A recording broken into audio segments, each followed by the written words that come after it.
It's 2025 and a 4-year-old phone is still making people ask, should I actually buy this? I've been using my iPhone 13 for the past 2 years, and honestly, I get it. Here's why it might still be the smartest iPhone buy right now. I'll be telling you the good, the not so bad, and everything you need to know before you buy one or maybe upgrade. Let's start with the design because this is one of the first things that makes the iPhone stand out in 2025.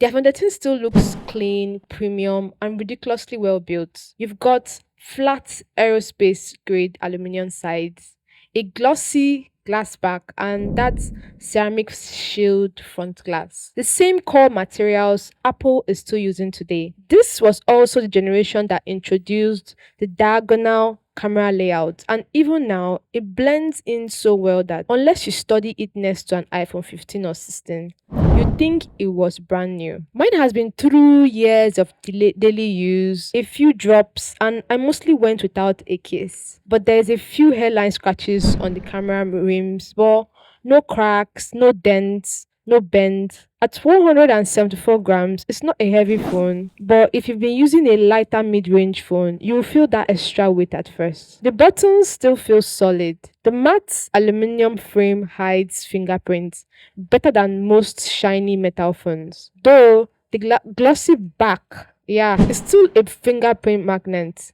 A classic iPhone feature that a case fixes instantly. Design wise, this thing doesn't scream old at all. Next to the latest iPhones, it still feels every bit like a premium modern device, which makes its performance in 2025 all the more interesting. The iPhone 13 runs on Apple's A15 Bionic chip, which back in 2021 was already way ahead of its time. 4 years later, it's still a beast. This thing packs a 6-core CPU and 4-core GPU. And even in 2025, it's more powerful than a lot of brand new mid range Android phones. Apple really over engineered it and we're reaping the benefits now. In day to day use, it's flawless. Scrolling Instagram, replying to few messages, jumping into Canva, checking email, switching to TikTok or even to Safari, all without that annoying hang you sometimes get on older phones. Even heavier stuff like editing photos or playing games runs without stutter. Push max graphics for hours though, and you feel it get a little warm, but that's nothing unusual. Animations are still buttery, scrolling feels snappy, and for a 60Hz phone, this is probably the smoothest experience you get. But there's one thing to keep in mind though. The standard iPhone 13 only has 4 gig of RAM. In 2021, that was fine, but in 2025, heavy multitaskers will notice apps reloading more often. For example, if you're on Instagram, listening to Spotify, or opening Google Maps for navigation, then when you quickly launch the camera, Instagram might have to reload when you want to go back to it. Casual users might never notice this, but it's a real difference compared to newer iPhones with 6 gig or 8 gig of RAM. Now, if you put it next to an iPhone 15 Pro or 16, you'll notice the gap with heavy AI tools or when you're doing long 4K video shots. And yeah, there's no 120 Hz promotion here. If you've used a Pro model, you miss that extra smoothness. But if you haven't, honestly, you won't care. For 90% of daily tasks, the iPhone 13 still feels, well, new. And with performance this good, you'd expect the camera to hold up to, right? Honestly, the camera on this iPhone 13 still slaps in 2025. I'm not gonna lie. Now, back in 2021, it came with a 12 megapixel main sensor. Nothing wild on paper compared to the 48 MP monsters we have now. But here's the thing.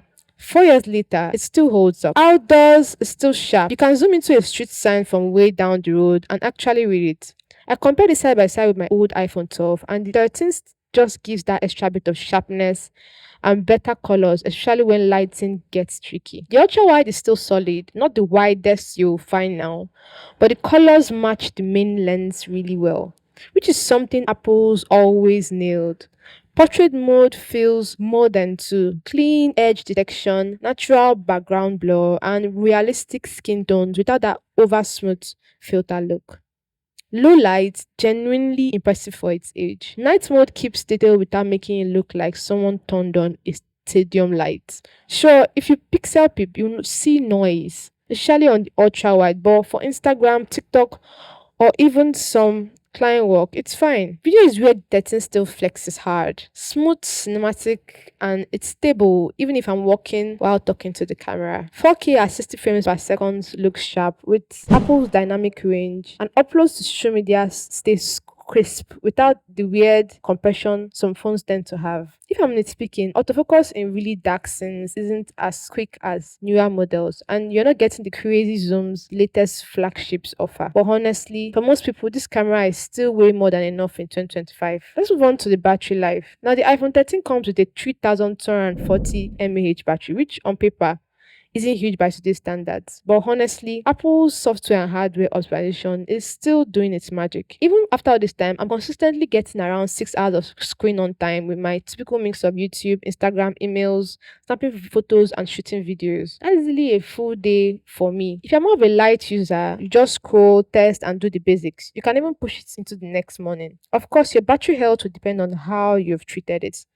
I mostly charge mine between 20% and 80%. Just kept it in decent shape, but if you've been charging it up to 100% every single night for years, you might see it draining faster by now. The good news is that Apple battery replacements are still available and affordable, and it can make it feel like new again.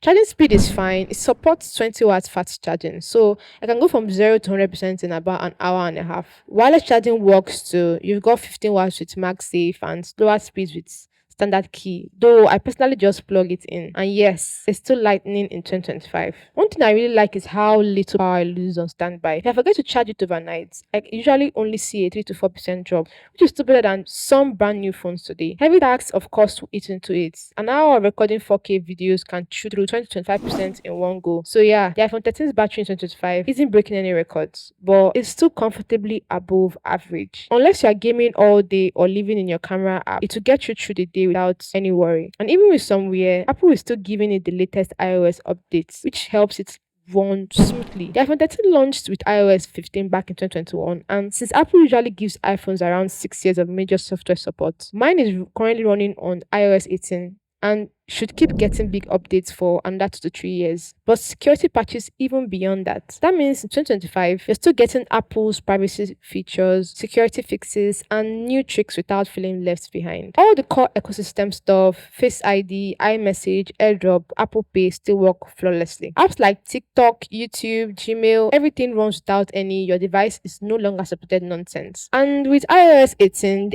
the iPhones honestly feels more polished than some brand new mid-range phones this year. Even Apple's new AI tools made the cut.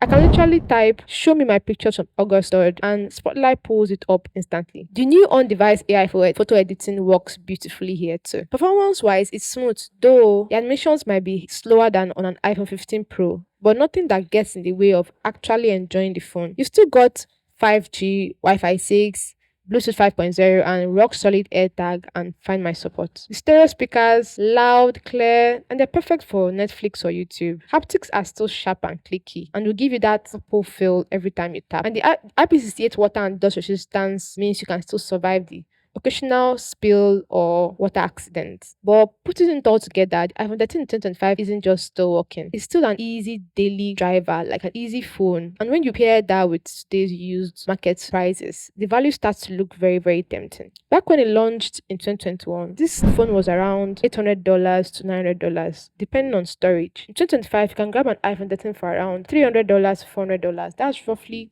for 450,000 naira to 600,000 naira, depending on condition. That's either used, refurbished, or sometimes even new old stock if you're lucky. At that price, you're getting a phone that still looks modern, performs well, takes great photos, and has at least 2 to 3 more years of major iOS updates. It's basically the full Apple experience without the Apple tax of buying the latest model, which starts around $800. That's like 1.2 million naira in 2025. iPhone holds their value ridiculously well. Even after 2 more years, you could still sell it and get a decent chunk of your money back. And let's be honest, at $300, $400, they're not going to stay this cheap forever, especially as Apple cuts off older models and the 13 becomes the entry point for a lot of buyers. So for a lot of people, this is the sweet spot, way cheaper than brand new, but with most of the same core experience. And if you've been thinking about it, this might be the best window to grab one before prices start creeping in. So my honest take, if you want the prestige of saying, I have the latest iPhone, skip this. But if you want something that looks premium and performs like a flagship, all for mid-range money, the iPhone 13 in 2025 is low-key one of the smartest buys right now. Sure, it's missing some of the fancy new tech, but it still does the job and gets you where you need to go.